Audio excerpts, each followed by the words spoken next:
नमस्कार साथियों, मैं हूं सुधीर कुमार। आप सभी को अपनी YouTube चैनल सोशल लर्निंग में स्वागत है। दोस्तों, आज हम बात करने वाले हैं अंतरिक्ष से संबंधित कुछ बातें।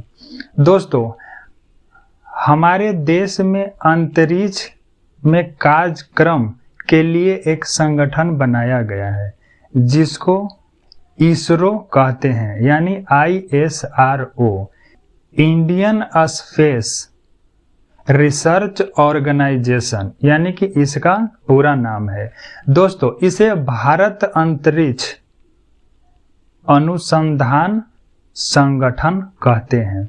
इसकी स्थापना 1969 ईस्वी को किया गया था। दोस्तों, इसका मुख्यालय बेंगलोर में स्थित है। इस कार्यक्रम के जनक यानी कि विक्रम साराभाई को कहा जाता है। दोस्तों, यही हमारा इसरो है जो अंतरिक्ष से संबंधित सारे कार्य करता है। दोस्तों, पिछले वर्ष भी आप लोग ने भी जाने थे कि हमारे देश से चंद्रयान 3 यानी कि चंद्रमा पर गया था। दोस्तों, इसी संगठन के यानी कि इसरो के सहायता से ही चंद्रयान 3 को चंद्रमा की सतह पर भेजा गया था।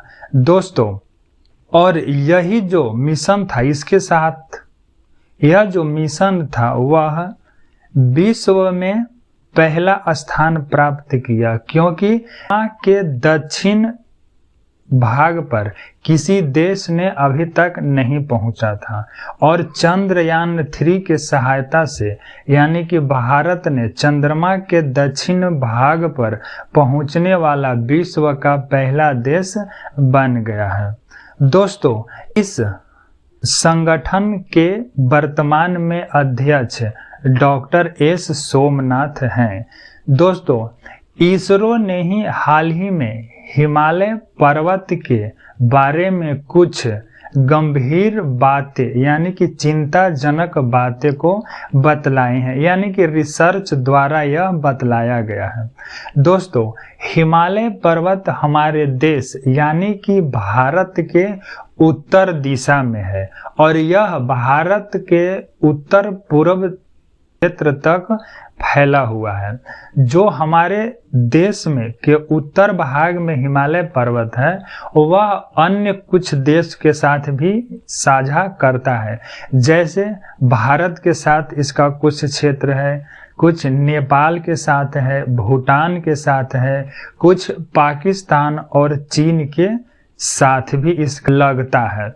दोस्तों, हिमालय पर्वत पर हमेशा बर्फ की टुकड़ी जमा रहती है, यानी कि इस क्षेत्र का तापमान बहुत ज़्यादा रहता है, यानी कि यहाँ हमेशा ठंडी हवाएं बहती है, क्योंकि यहाँ का तापमान हमेशा -डिग्री में रहता है, यानी कि -30-25 डिग्री सेल्सियस तक रहता है।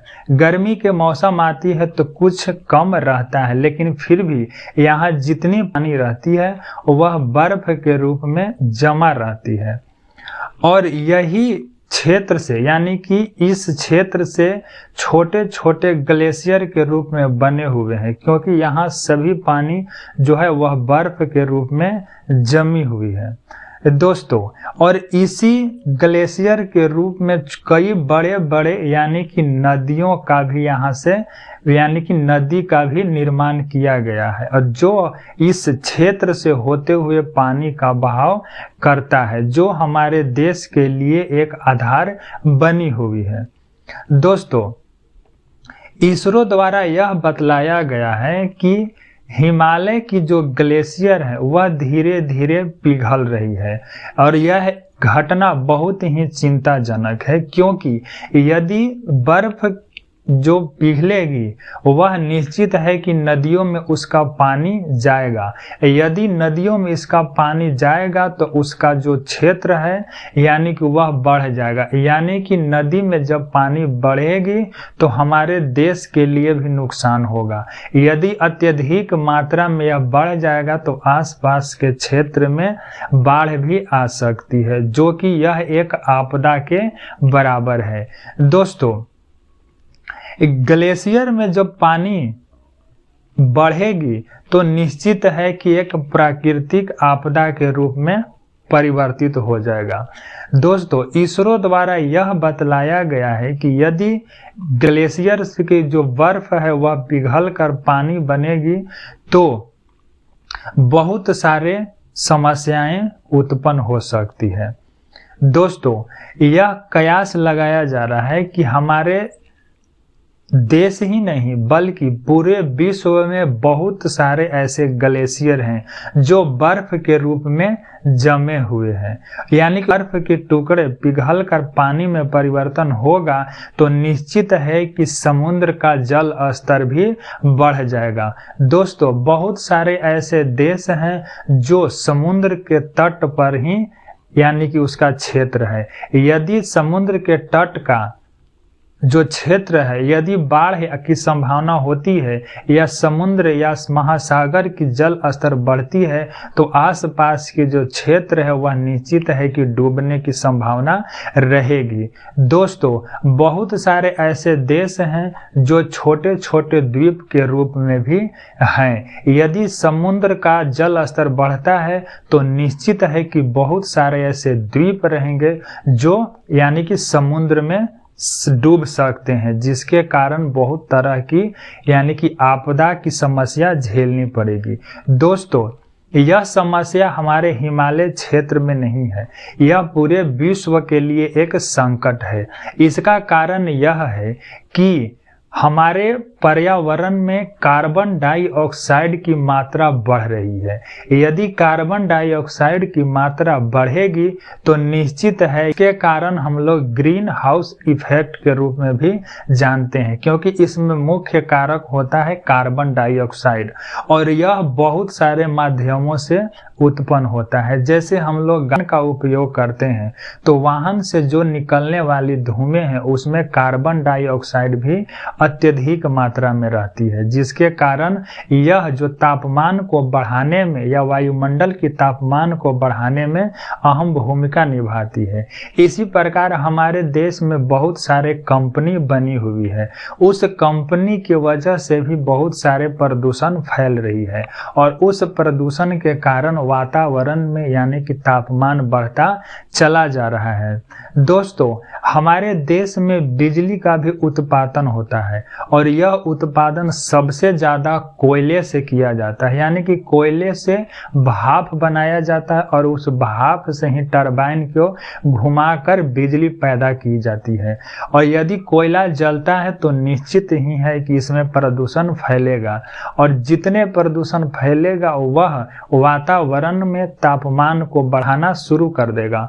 यदि वातावरण का तापमान बढ़ता है तो निश्चित है कि जितने ग्लेशियर हैं वह धीरे धीरे पिघलना शुरू हो जाएगा। यदि यह कार्य निरंतर ऐसे चलता चला जाएगा तो आने वाले समय में बहुत तरह के समस्याएं को देखना पड़ेगा, यानी कि जीवन पर भी इसका बहुत ज्यादा असर पड़ेगा। यदि तापमान ज्यादा बढ़ती है या वायुमंडल का तापमान बढ़ता है तो यह केवल जल ही पिघलेगा नहीं, बहुत सारे समस्याएं दिक्कत होगी। जैसे में यानी कि जल संकट उत्पन्न होगा, क्योंकि जो जल हम लोग उपयोग करते हैं या पीते हैं वह अधिकतर हमारे जमीन से यानी कि भूतल से निकाला जाता है।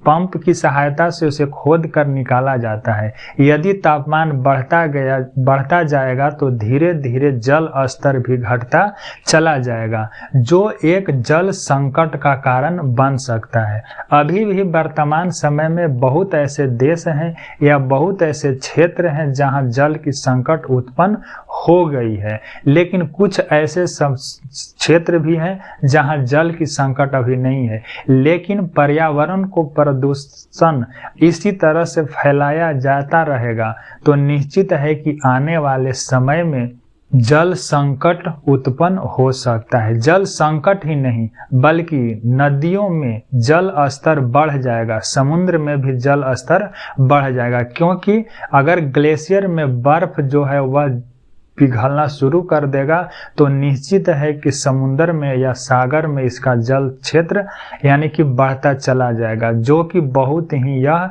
संकट की उत्पन्न स्थिति कर सकता है। दोस्तों, इसरो द्वारा यह कहा गया है कि हिमालय के क्षेत्र में यानी कि जो ग्लेशियर है वह धीरे धीरे पिघल रहा है। यदि पिघलेगा तो उसका जल स्तर भी बढ़ता चला जाएगा, जो कि बाढ़ आने की भी संभावना बनी रहेगी। यह जो संकट है बहुत ही चिंताजनक है। दोस्तों, हमें प्रदूषण को कम करने के लिए कुछ उपाय करना चाहिए, जैसे कि विद्युत चालक यानी कि हमको उपयोग वस्तु गाड़ी भी करनी चाहिए। यदि हम लोग गाड़ी का इस्तेमाल या वाहन का इस्तेमाल हम लोग बैटरी द्वारा चालित करेंगे तो निश्चित है कि कुछ प्रदूषण कम होगा। और यह दोस्तों 2070 तक हमारे देश का लक्ष्य भी है कि कार्बन को जीरो किया जा सकता है, यानी कि हम जितना प्रदूषण फैलाएंगे उतना ही हम इसको हम लोग जीरो पर ला सकते हैं, यानी कि उसको कंट्रोल कर सकते हैं। यानी कि जितना प्रदूषण फैलाएंगे उतना ही हम उसको प्रदूषित रहित भी कर सकते हैं। दोस्तों, यह वीडियो आपको कैसी लगी? यदि पसंद आई हो तो लाइक करें, अपने दोस्तों और परिवारों के साथ शेयर करें। यदि मेरे चैनल को सब्सक्राइब नहीं किए हैं तो सब्सक्राइब भी कर ले, ताकि मेरे आने वाले सभी वीडियो का नोटिफिकेशन आपके साथ पहुंच सके। धन्यवाद।